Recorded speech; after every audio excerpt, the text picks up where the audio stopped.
हमारे खिलाफ साजिश रच रहे हैं, परंतु निष्क्रिय मत रहो। हिंदुओं के रूप में अपना रंग और गुस्सा न खोए, संघर्ष के लिए तैयार रहे और हिंदुओं के रूप में एकजुट हो। आज हम संगठित और आक्रामक हो जाएंगे तो ही कल बच पाएंगे, ऐसा बयान पूर्व सांसद नीलेश राणे ने रत्नागिरी में आयोजित हिंदू गर्जना सभा में दिया है। तो तेवढंच कसं फोडायला आला होता आणि बाकीचं कसं काय फोडलं नाही बाहेर? काही उत्तर नाही पोलिसांकडे। सीसीटीव्ही 2021 मध्ये माझं पत्र आहे मारुती मंदिराकडे, तुम्ही सीसीटीव्ही लावा।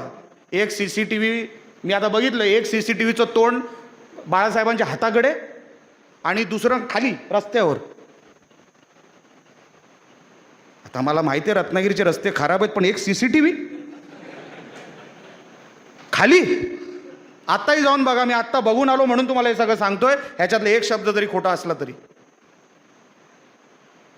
माझा कोणावर आरोप नाही, माझा कोणावरही आरोप नाही, पण आपण कोणाला पोचताय ना। मागे इथे मी रत्नागिरीकर म्हणून एक संकल्पना स्थानिकांनी इथे उपस्थित केली होती। त्यांच्या अंगावर ते जर तुम्ही क्लिपिंग बघितलं असेल, सभा सुरू व्हायच्या अगोदर ती सभा उधळण्यात आली। माझं काय म्हणणं नाही, एका पक्षाचे होते ते आमच्या बरोबर आहेत, माझं त्याच्यावर कसलाही आक्षेप नाही। जेव्हा रत्नागिरीकरांना वाटेल इथे निलेश राणे इथे बसलाय, आता उधळून दाखवा, तेव्हा मी तिकडे येणारच। पण माझा प्रश्न तो नाही, माझा प्रश्न तो नाही, माझा प्रश्न दुसरा आहे। तुम्ही सभा उधळलीत, कदाचित तुम्हाला काही वाटलं असेल की हे वेडवाकडे इकडे बोलतील, आम्हाला ऐकायचं नाही, आमच्या माणसांनी काम केलेलं आहे, अभिनंदन। मी तो व्हिडिओ बघतोय, मी बोललो हे साले सगळे पुढचे जे कोण होते नंबरकारी सगळे मुसलमान, तो साला संगमेश्वरी फंगमेश्वरी सगळा, आणि कोण तो दुसरा काय त्याचं नाव मी विसरलो, सोहेल वगैरे। मी बोललो हे साले नंबरकारी, 7 वर्षाची जेल होणार होती याला, आणि ज्याचा अंगठा काढला ना त्या पोलीस केसमध्ये तोच बाजूला त्यांच्याबरोबर। ती एक शूटआउट झाला होता रत्नागिरीमध्ये, तुम्हाला माहिती आहे की मला माहीत नाही। ज्याच्यावर अटॅक झाला तो पहिला आपल्याकडे होता,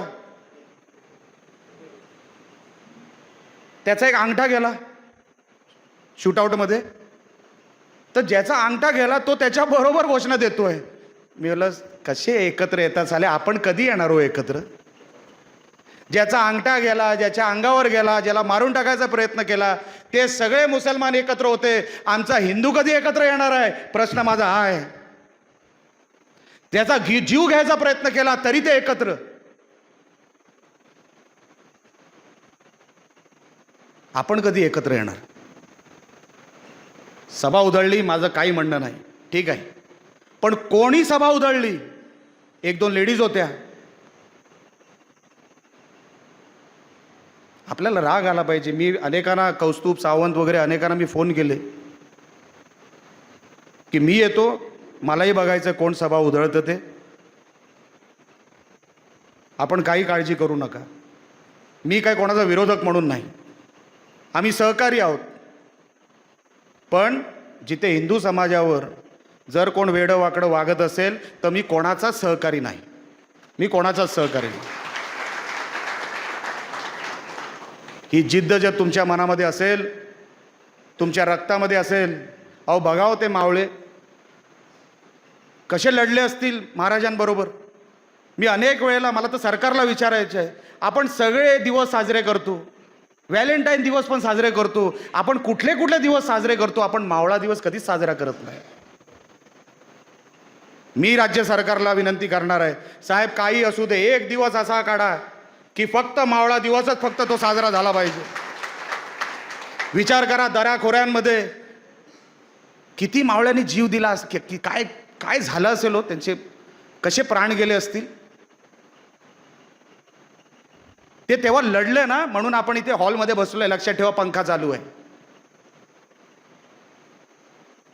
आपण कुठेतरी त्यांच्यासाठी आपण नेहमी श्रद्धांजली, नुसतं श्रद्धांजली देऊन काय होणार नाही, हिंदूला आक्रमकच व्हायला लागेल।